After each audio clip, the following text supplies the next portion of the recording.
I am Dr. Paulus Prakash. வெண்புள்ளி நோய் vitiligo அதை பற்றி தொடர்ந்து பார்த்தால் அதில் எத்தனை விதம் செக்மெண்ட் அவ்வாறு இருக்கும்.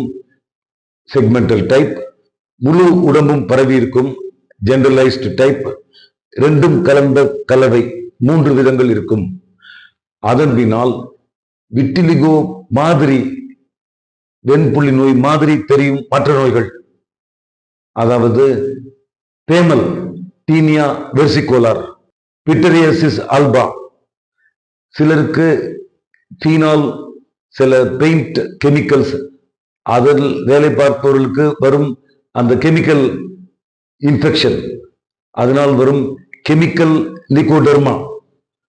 மேலும் ஒரு பெரிய சிராய்ப்பு காயம் அது ஆறும் பொழுது சில இடங்களில் விட்டிலிகோ மாதிரி தெரியும்.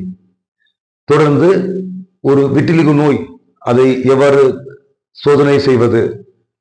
முதலில் அந்த doctor through clinical examination, family history, genetic history அதை எடுக்க வேண்டும். பின்னால் வுட் லேம்ப் எக்ஸாமினேஷன் அவ்வாறு செய்தால் அந்த யூவிஆர், அது யூவிஆர் டீபிக்மெண்டட் ஏரியா, அதை பிரைட் ஃப்ளோரசன்ஸ் அவ்வாறு மினுக்கி காண்பிக்கும். சிலருக்கு தோலில் ஒரு சின்ன பகுதியை டெஸ்ட் செய்து அந்த பேசல் லேயரில் இருக்கும் அந்த மெலனின் பிக்மெண்ட் டேமேஜ் ஆகிவிட்டதா, கவுண்ட் எவ்வாறு இருக்கிறது, அவ்வாறு ஹிஸ்டோபேத்தாலஜிக்கல் எக்ஸாமினேஷன் செய்யலாம்.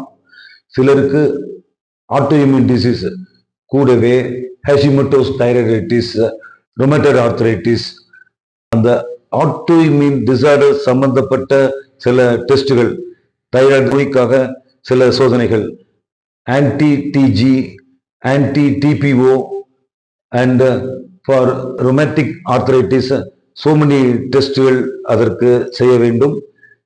மேலும் எம்சிஹெச்ஆர் என்ற மெலனின் சம்பந்தப்பட்ட அந்த ஆட்டோஇம்யூன் டெஸ்டுகளும் சோதனை பண்ணலாம். தொடர்ந்து கண் பாதிப்பு ஏற்பட்டால் ஆப்தமாலஜிஸ்ட் மூலம் அந்த நோயாளிக்கு retinal examination and so many vision check-ups செய்ய வேண்டும். இவைகள் தான் முக்கியமான சோதனைகள். அதன் பின்னால் விட்டிலிகோவின் வைத்திய முறைகள். விட்டிலிகோ வைத்தியம் என்பது மிக மிக கடினம். அந்த நோய் பரவாமல் தடுப்பதற்கு சன்லைட் எக்ஸ்போஷரை தடுக்க வேண்டும், சரியாக உடம்பை கவர் பண்ண வேண்டும், exposure to ultraviolet blue rays தடுக்க வேண்டும்.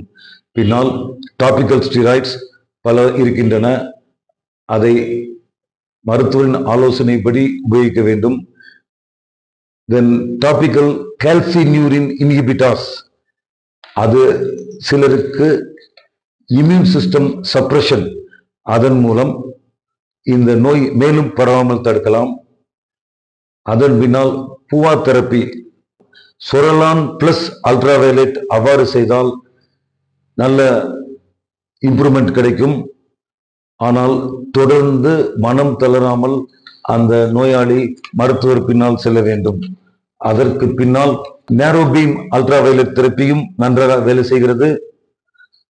எக்ஸைமர் லேசர், அது சிலருக்கு நல்ல பிரயோஜனமாக இருக்கிறது.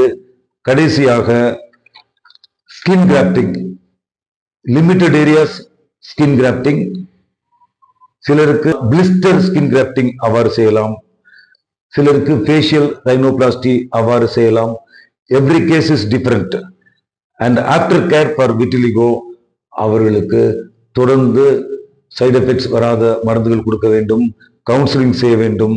அவர்கள் தங்களது காஸ்மெட்டிக் அப்பியரன்ஸையும் சொசைட்டியில் அவர்கள் கூட்டிக் கொள்ள வேண்டும். சைக்கோ தெரப்பி எடுத்து மனம் தளராமல் தொடர்ந்தால் விட்டிலிகோ நோய் வைத்தியம் சரியாக ஒரு தெரப்பி சரியான பலனை கொடுக்கும். அந்த குடும்பத்தினரும் பாதுகாக்க வேண்டும். மக்களும் சமூகத்தில் வீணாக பயப்படக்கூடாது. தொடர்ந்து செய்தால் இதற்கு நன்மை நடக்கும். இந்த மாடர்ன் டேஸ் இந்த cosmetic therapy, waterproof creams, sunscreen filter creams, camouflage அந்த குரூப் உபயோகப்படுகிறது. சிலருக்கு ஹைப்பர் பிக்மெண்டேஷன் வந்தால் டீபிக்மெண்டேஷன் தெரப்பியும் அவ்வாறு செய்யலாம். சிலருக்கு stem cell therapy for stem cell therapy இந்த காலகட்டங்களில் உபயோகப்படுகிறது. For some people tattooing, tattoo பச்சை குத்துவது, அவ்வாறு சில நிறமிகளை குத்தினால் அது மேட்ச் ஆகும். இவைகள் தான் இந்த நவீன காலத்தில் நடந்து கொண்டிருக்கின்றன.